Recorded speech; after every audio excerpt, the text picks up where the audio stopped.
Hello everyone. So the next topic which we will be going to discuss is about the long distance transport of water in plants.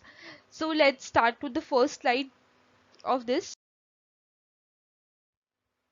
So what is it is talking about? So the roots that they absorb the water and minerals from the soil, and the shoot absorb the light and carbon dioxide for the photosynthesis. So this is the process of photosynthesis in which the roots absorb the water and minerals from the soil, and uh, the shoot they absorb the light and carbon dioxide for the process of photosynthesis. So vascular plants they use xylem to transport water and minerals from the roots to shoots and phloem. So there are two parts in this. There is a xylem and a phloem. So xylem are the tissues that are responsible for the movement of water, and phloem are the tissues that are responsible for the transport of minerals to the plants. So, and phloem is used to transport the sugar from where they are produced or stored to where they are needed for growth and metabolism. So, what is long distance transport is being talking about? So, long distance transport occurs by the bulk flow and the pressure driven movement of a fluid.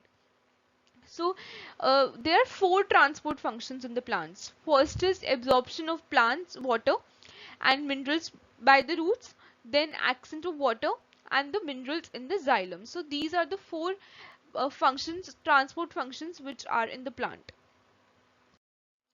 Then water transport relationship between the soil, plant and atmosphere. So what is the relationship between them? So when there is a long distance transport of liquids in high plants, they include the ground water suction by the roots, upward transport of the solution along the xylem pathways from the root to the leaves.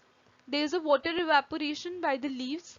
Then there is a downward transport of the assimilates, which are produced by the photosynthetic cells, and along the phloem pathways from the leaves to the growing organs, fruits and roots of the plants. So this is about the long distance transport. Then there are some of the terms which can be used. For example, mass flow. So what is mass flow here? It is the movement of substances in bulk from one point to the another as a result of pressure difference between the two points. So this is the mass flow.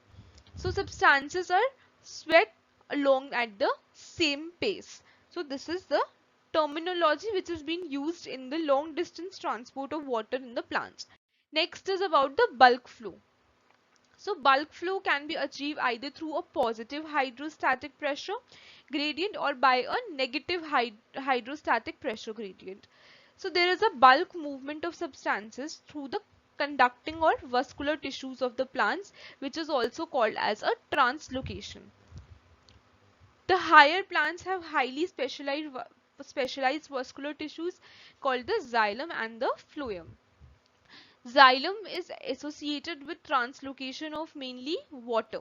So xylem, what is xylem associated with? As I have already told you that there are two parts, xylem and phloem. So xylem is associated with the translocation of water, mineral, salts and some organic nitrogen and hormones from the roots to the aerial parts of the plants.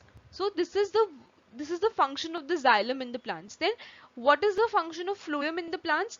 The phloem they translocates a variety of organic and inorganic solutes from the leaves to other parts of the plants. So what is happening is when the sunlight is being shed on the plant, there is a diffuse the leaves will diffuse the carbon dioxide into the plants.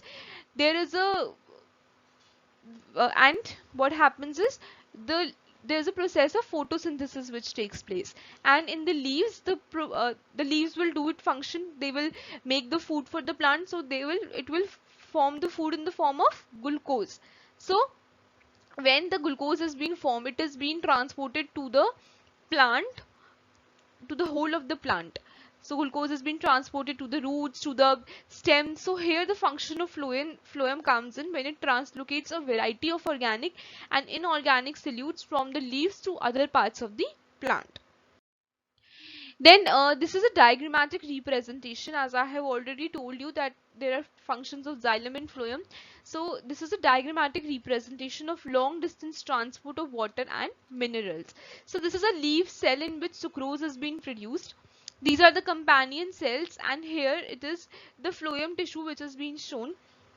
When the sucrose has been formed, it is being transferred to the phloem tissue, and it will be going downwards to the root cells, and the water will go into the xylem tissue, and there will be a diffusion of water in the xylem tissue. So what will happen is the function of xylem here is to translocate the water to all the parts of the plant, and the function of phloem is to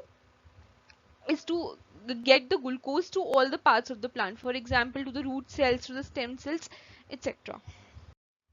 Then what is the conclusion? There is a long distance transport of substances which cannot be done by diffusion.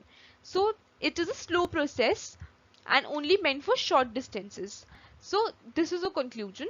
Then long distance transport systems are needed where the site of production or absorption are too far from the site of shortage. So this was all about the long distance transport of water in the plants.